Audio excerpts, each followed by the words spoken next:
Hey, what's going on everybody? Scott Hilse here with you today. Very highly requested video. This is the best Facebook ad strategy for dropshipping when you're first starting out. And I say when you're first starting out because once you have a developed pixel and once you have a customer base and once you actually start finding your target audience, there are so many different scaling strategies that you can do then. But when you're first starting off, you want to conserve that money in the best way possible so that when you actually do find a winning product, you know that it's a winner, you can scale it. So without further ado, here we go. I'm going to do my best to explain right here. If you guys still have questions or I didn't say something clear enough, leave it in the comments below, and remember to subscribe and turn on post notifications because I reply to every single comment within the first hour of the video release. If you want to talk to me directly, that's the best way to do it. All right, so when you first start, I would highly recommend video ads because video ads convert way better than picture ads most of the time. So a lot of people actually ask me that question too, like where do you find your videos stuff? I just find it on YouTube, literally just YouTube it, find the video, worst comes to worst, you're gonna get a cease and desist. It's 99.9% likely that you're not gonna get sued. So that shouldn't even matter. Anyway, you wanna find that video, you wanna find that product, and then you're gonna launch a Facebook ad, but you wanna start with an engagement ad first. A lot of people try to fight me on this, but it definitely saves money in the long run. So when you launch that engagement ad, you wanna wait 3 to 5 days to get feedback. What you wanna look for in the engagement ad is 0.004 or lower, and or if you're getting a lot of link clicks or ATCs, add to cart. Say you launch your PPE, that's what an engagement ad is, your PPE, and you come back to it 3 to 5 days later, do not even look at it. For God's sakes, don't look at your ad for 3 to 5 days. People message me like,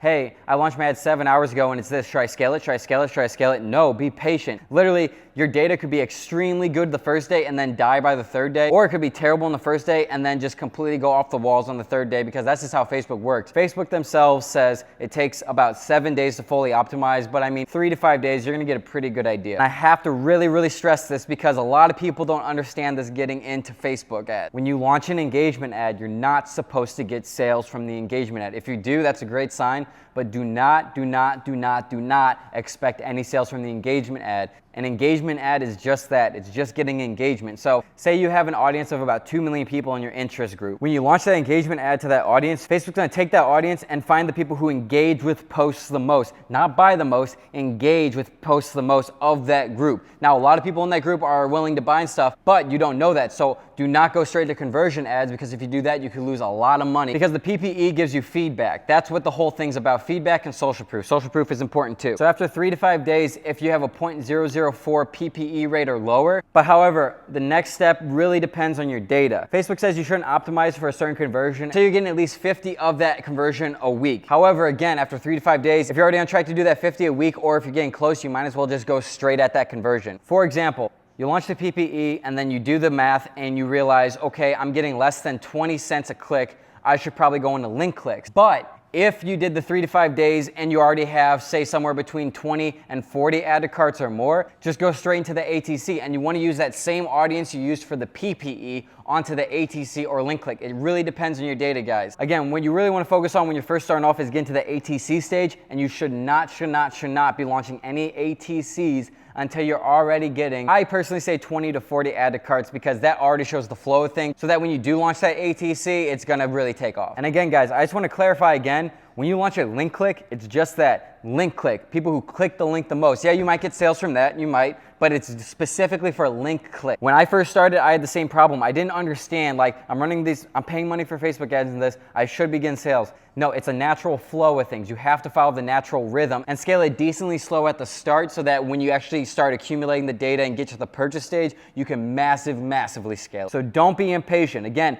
don't look at the ad until at least 3 days. I want to mention when you're doing the PPE, I'd recommend $5 a day. So really, you're gonna be spending $15 to $25 to see if this product is worth it. Oh, and before I go any further, I just wanted to mention, I wouldn't recommend targeting any countries besides the big 5 at first. That's Canada, United States, United Kingdom, Netherlands, and Australia, because those are 5 dominantly English-speaking countries with credit cards that can be accepted through Shopify payments. So definitely start with those 5 countries. Yeah, you can branch out later, you can add different payment providers later, but honestly, in my opinion, that's the best way to start. So sorry if I'm going back and forth here, I just want to give you guys the best information possible. Let me go back to the PPE. You wait 3 to 5 days, you're getting a good PPE rate and you're getting either a lot of link clicks or a lot of ATCs and you're like, okay, I want to proceed to the next level. What I would recommend is scaling that PPE to $10 a day and then retargeting. So you want to find one country that's doing the best. If it's very close, like United States, United Kingdom are very evenly matched, I'd recommend split testing it, $5 a day United States, $5 a day United Kingdom, and then just keep that PPE running. I wouldn't recommend spending more than $10 a day, $10, $15 a day on PPE.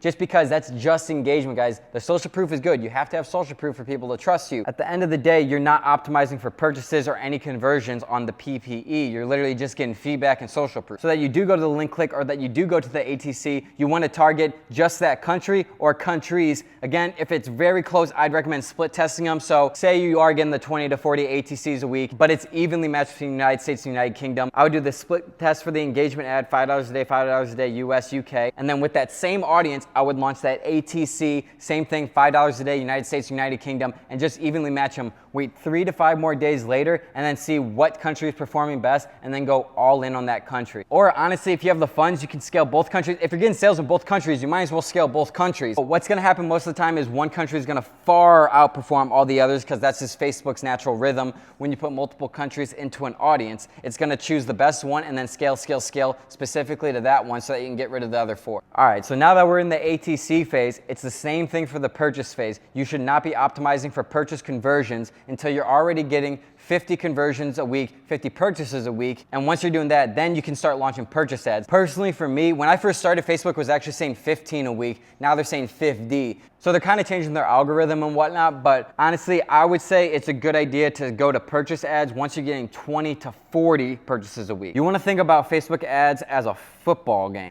The kickoff is the PPE. The kickoff gets everything going, gets everything in motion, but the end zone is the purchase ads. That's the end zone. That's where you want to end up, but you have to follow that natural rhythm of things so that you don't lose a lot of money and you optimize your pixel properly. So I'm not going to get too deep into the advanced strategy of this that I cover in my course, but lookalike audiences can play a huge beneficial role for scaling all this. That's what I did at the beginning. Like, I was using add a cart lookalike audiences and visitor lookalike audiences big time, and that's what pushed me into the purchase level so that eventually I can get to the purchase lookalike audiences with purchase conversion campaign. That's where the very end goal is. That's how you get a winner.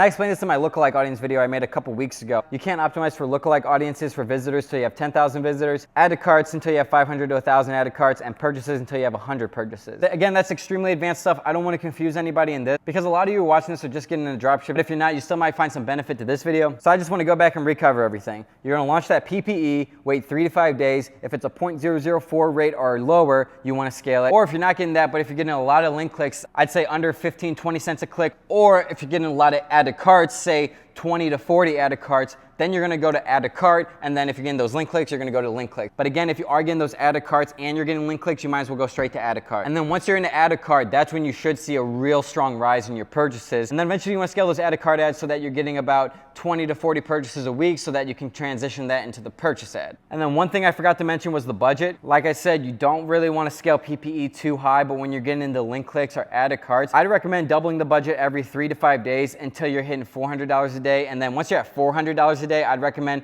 only leveling it up about $100, $200 every 3 to 5 days. Alrighty guys, so I hope you guys found some beneficial information in this video. I try to offer the best information I can verbally. I do go super in depth with this and with my course step by step. If you guys want more information on that, I'll leave a link below. It's simplified dropshipping. But other than that, thank you so much for watching. If you guys could hit that like button, that'd help me out so much. If you made it this far, you might as well hit that like button. It's literally one click, sends me to the trending, helps my page grow, and it helps me provide better information for you. So I greatly appreciate that. If you have any questions, leave them below. And remember, within the first hour of the video being released, I reply instantly. So be sure to subscribe, turn post notifications on, and have a lovely day. This is Hilse signing off.